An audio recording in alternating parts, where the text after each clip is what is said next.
Welcome. In this video, I will be telling you about the lost treasure from World War II, the Yamashita gold. The most unfortunate tragedies from the past have been the wars that have ended with the lives of millions of people in different countries of the world. But it wasn't just lives that were lost.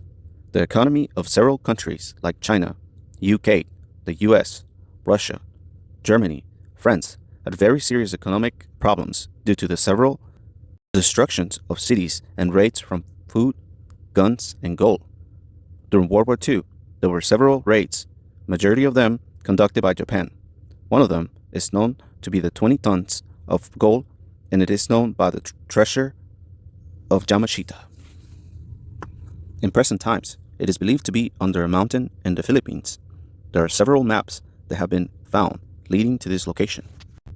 In the past 50 years, there have been several treasure hunters looking to find this lost fortune. There are several TV shows of people looking for this treasure. There are also videos and photos showing that this treasure is real. Some of the people that are very close to the treasure are Sterling and Peggy Seagrove, which published a book with the title Gold Warriors and the Treasure of Yamashita, Finance of the Cold War, which there's a lot of information about this treasure.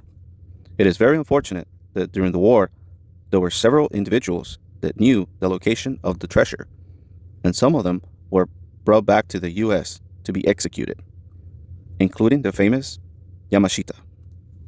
He was tried in the year 1946 without revealing the location of the present of the gold.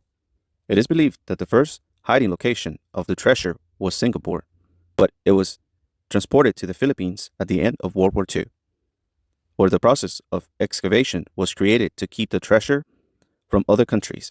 A lot of historians speculate that this could have taken them 1 year due to the several needed construction of tunnels that would lead to the big fortune. After the war ended, like I mentioned in the beginning of the video, the people who knew about this gold were brutally murdered after World War II. Sterling and Peggy wrote in the book that they believed that some of the ships that were sunk by the US contained a small amount of this treasure that ended up in the bottom of the ocean. It did not make sense that the Japanese tried to transport the treasure to the Philippines due to them losing the control of marine territory there. The smartest thing would have been to hide it in Taiwan or China, because these countries were mostly controlled by the Japanese. Rogelio Rojas was looking for the treasure in 1988.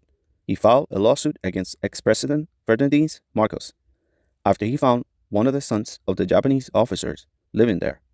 This person gave Rojas some very valuable information about the location of the treasure.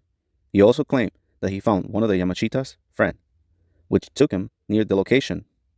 Rojas claimed to have taken cameras where the treasure was being divided. Gold, guns, swords, and old radios from World War II were found. Rojas claimed to have walked out of the secret place with 20 gold bars. It was in this moment that the ex-president Marcos kept all the gold and incarcerated Rojas.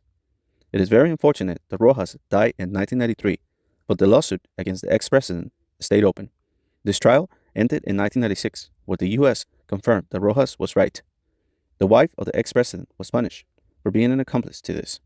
The only one person that has ever to be known to have a piece of the Yamashita gold is Rojas, who would forever be remembered.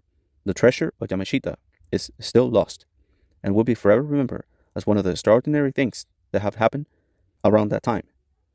Like this treasure, there are many treasures around the world still lost after World War II, which would also make someone millionaire instantly, but also have a very historical value.